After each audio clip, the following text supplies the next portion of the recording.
In my previous video, I unboxed and installed the EVbase rear seat air conditioner control and multimedia system for the Model 3 and Y.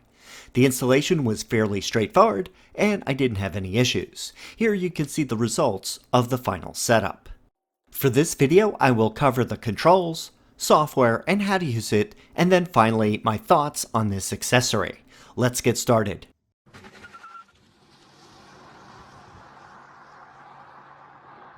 When you first get in the car, there is a startup screen that displays Model 3 and Y. After a few seconds, it shows the main control screen. If you're sitting in the rear seats, this is what you will be looking at most often. I want to cover the ports first. There are 3 USB ports, a USB-A data charging on the left, a USB-C charging in the middle, and a USB-A charging on the right.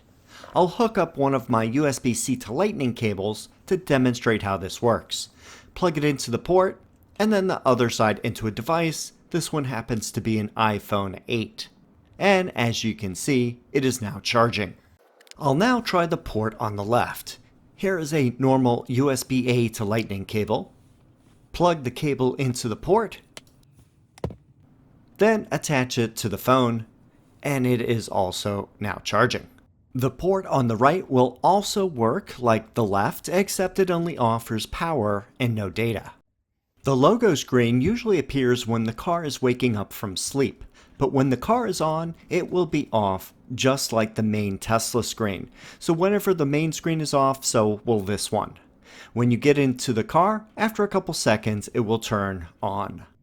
If you have a door open, a window will pop up telling you so. Just press the X to close it. Note that the fan icon on the bottom of the screen is blue. That means we are on the HVAC page. On the upper left of the screen, there's an outside temperature shown. I went through the settings and there's no option for changing from Celsius to Fahrenheit. I talked to EVbase and they are working on a software update to fix this. On the bottom lower right, you can adjust the temperature up or down by pressing the plus or minus buttons respectively. Since the Model 3 and Y have a 2-zone HVAC, you're actually changing the temperature for the whole car. The line at the top, below the time, is the fan speed indicator. All the way to the left is 0, and all the way to the right is 10. You can adjust the increments by just sliding your finger along this line.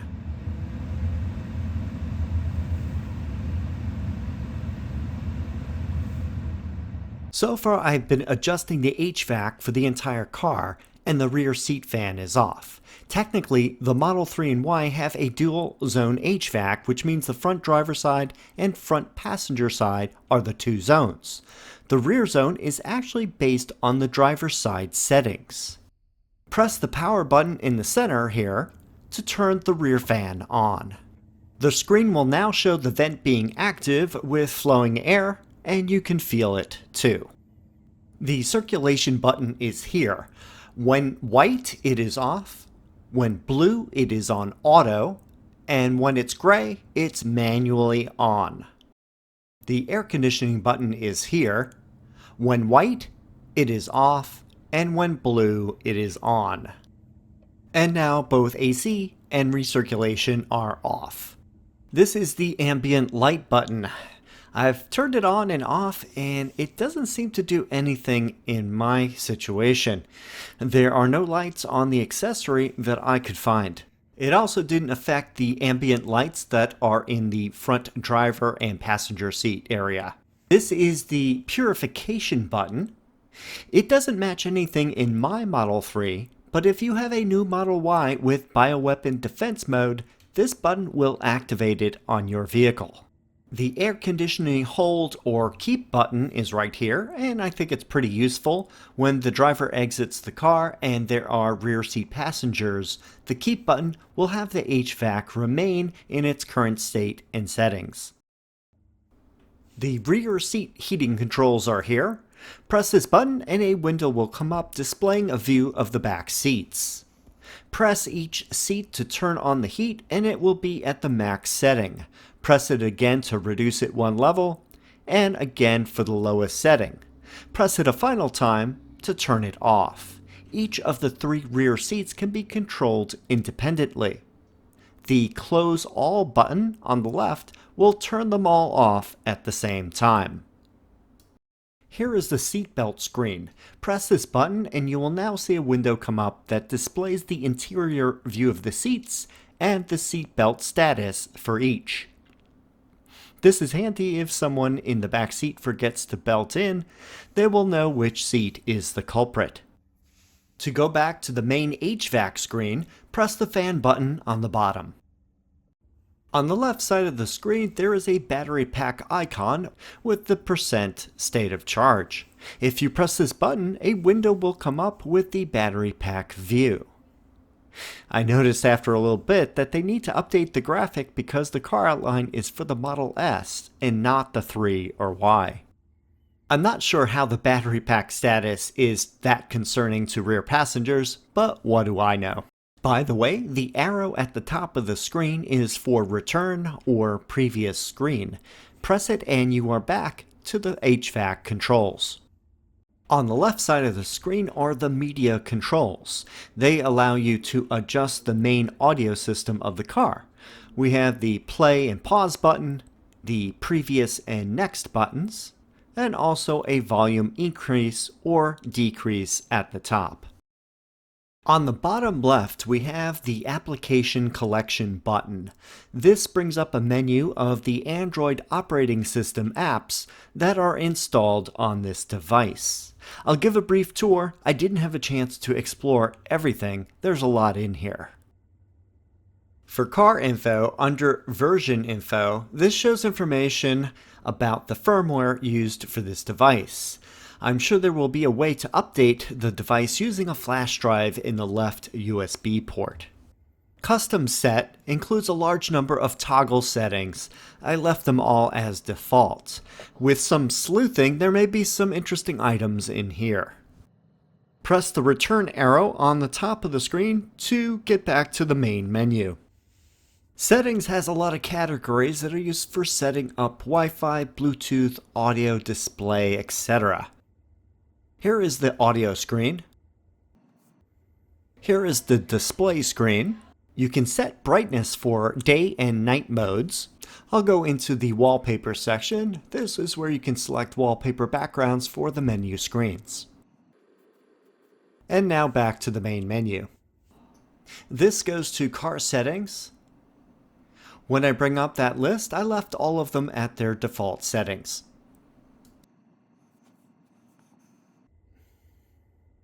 Next is Navi settings. I didn't see anything in this menu that needed to be adjusted. This is the factory setup. Answer 1, 2, 3, 4 to enter. I didn't see anything of interest in here. More settings includes system settings, where you could do a system restart, or you could revert the system to its original settings out of the box. Language and input, you choose your language here. Here is the date and time setup. I should have set up Wi-Fi first so that the system could automatically fill in the correct information. Instead, I just manually put in the date and time. And lastly, at the bottom is the About Car device. This lists the hardware aspects of this device. We see the basic information, lists version numbers. Below that are storage, 32 gigabytes internal storage and 2 gigabytes of RAM.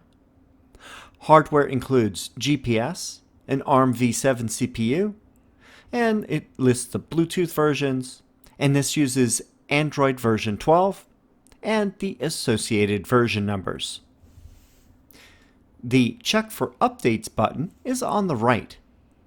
I clicked on Updates and you can look for over-the-air updates or local updates. Again, have the Wi-Fi set up to use this section.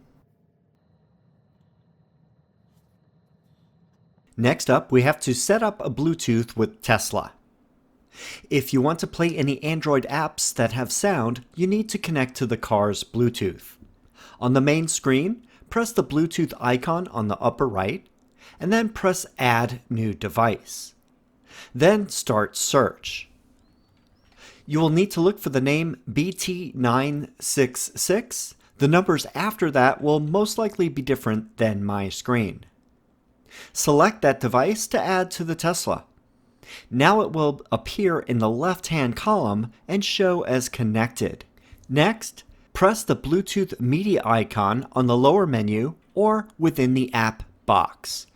So now when you play anything with the rear screen, it will play sound through the car's speakers.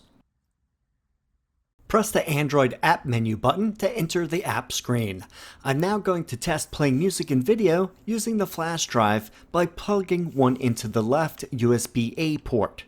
You will notice a USB symbol will appear on the top of the screen. And then I'll start the music app. The interface will appear and it will automatically start playing the last selected track. You can use the controls on the bottom of the screen to repeat, go to previous track, pause play, next track, and equalizer settings.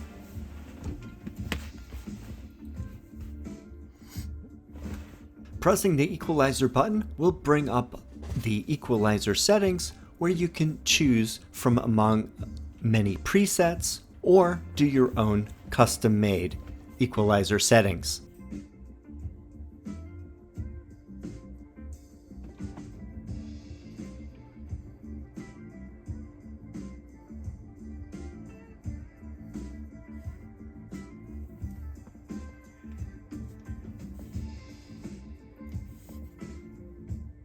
You can also select different tracks by pressing the icon with the name of the song.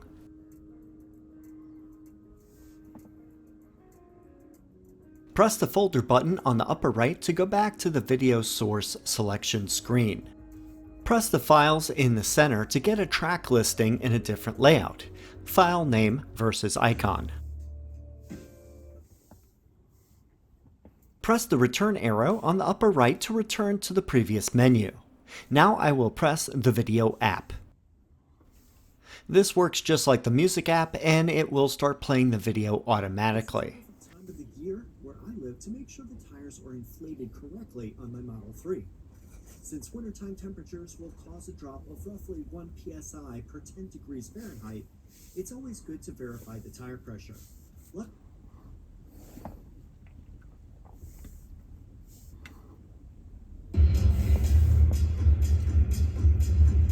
After a few seconds, the controls will disappear from the screen, so you just see the video.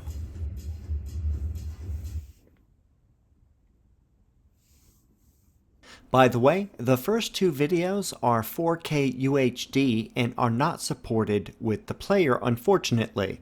The third and fourth files are 1080p and they played fine.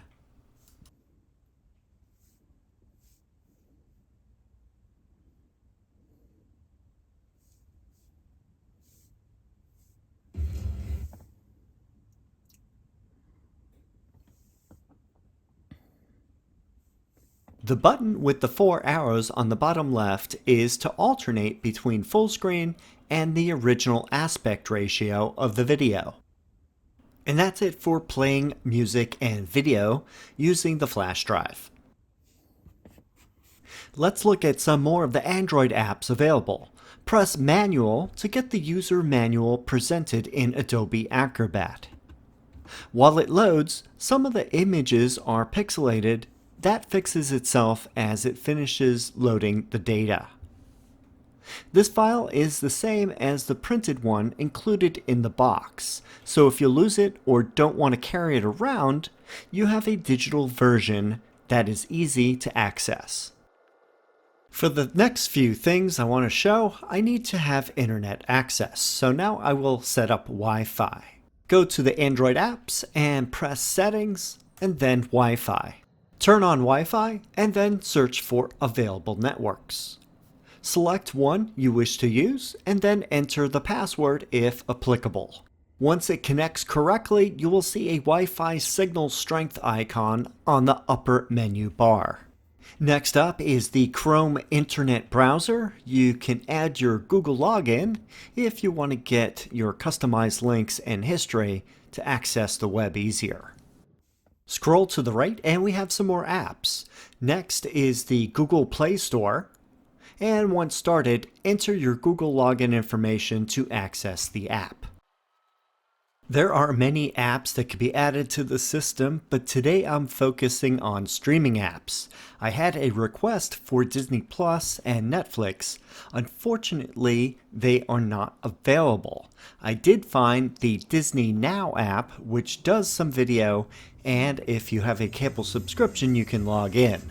I downloaded it anyway, just so I could see the process. I started the app, but didn't go any further than this.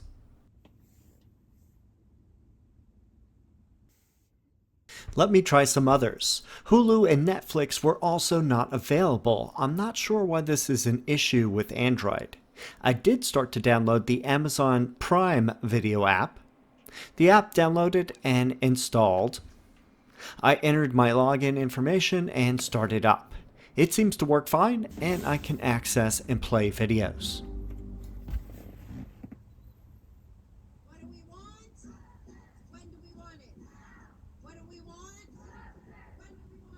Let me try the YouTube app. Since I already logged in at the Google Play Store, the YouTube app started right up with my login info and channel settings. And this video should be familiar to you. I would like to thank EVbase for sending me this item today. Pressing anywhere on the screen will pause and then reveal the media controls. You can also press the button in the lower right side to exit the full screen mode.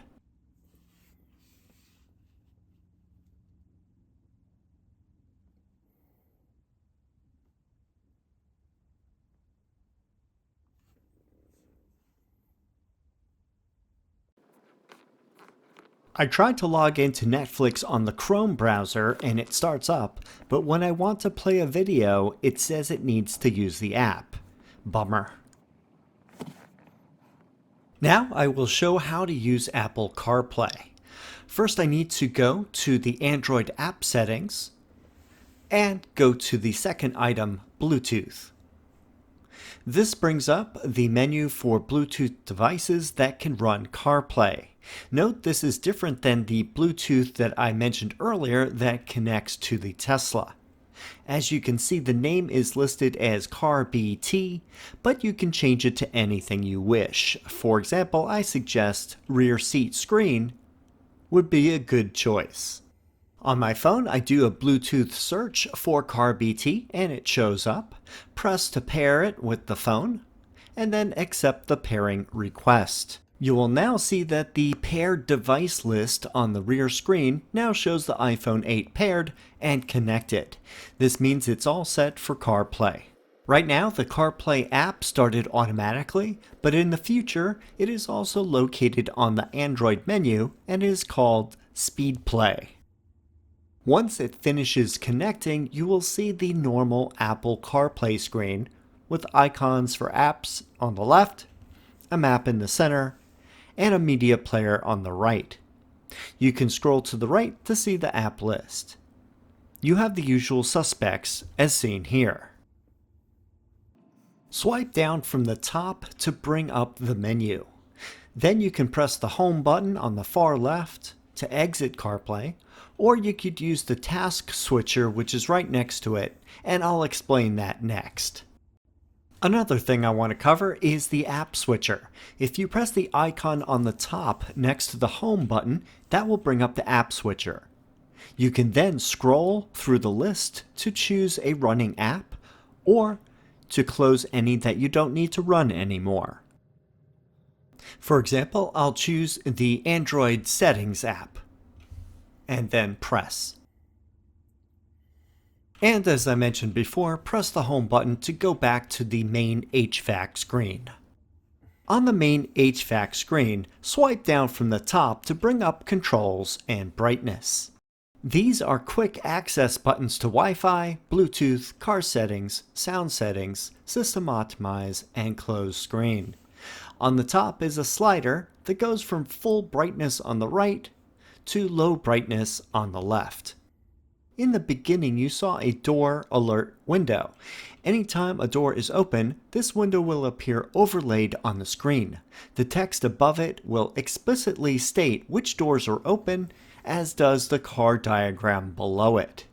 Then you can click on the X to close that window. Here is an example of when the car switches from day mode to night mode. The rear screen automatically does the same and matches the look of the main Tesla display. Another thing that would be good is to have the brightness to be able to be turned even lower than the current slider allows. For example, at night, it would be nice to have it even less bright. The quick controls, when you swipe from the top, does give you a unique option that I just found. Choose the close screen and it will turn off the screen display. Press anywhere on the screen to turn it back on. I was curious about using Bluetooth headphones. I did get a pair of Bluetooth earbuds to pair with the car BT screen. However, it did not connect. I verified that this screen is only for connecting to CarPlay devices, which the earbuds are not. This is disappointing since I would really like to listen to the rear screen without the main speakers being used. EVbase suggested using headphones on the device connected by CarPlay. There are two things I would like to see changed. The ability to change the temperature from Celsius to Fahrenheit. I couldn't find anything in the settings, and I talked to EVbase and they said they will be working on an update. Next, when playing music or video, it needs to have a Bluetooth connection to the car so it will play through the car's speakers. I would love the ability to add a headphone jack or a small speaker built into the rear console housing. Bluetooth headphones do not work directly with the unit, which is a shame. In all, it's a great addition for those sitting in the rear seats. The ability to control the heated seats is the #1 feature I like. Also, controlling the rear fan and other HVAC settings makes it much more usable. Add the ability of an Android operating system and associated apps along with Apple CarPlay, and this screen has a lot of cool features. I haven't even finished exploring all the things that this accessory can do. If you are interested, see the link in the video description. Also note that for pre-refresh Model 3 or Y without USB-C, you will need an additional USB-C adapter to work with this kit. Don't forget to use the code RANGER for at least 10% off this product. I would like to say thanks to my viewers for making this a popular channel for those that want to see detailed installations and tips on accessories in the Model 3 or Y. Within the next few weeks, I will hit 8,000 subscribers and be approaching 2 million views. If you have any comments or questions, please leave them down below. Thanks for watching, and I will see you in the next video.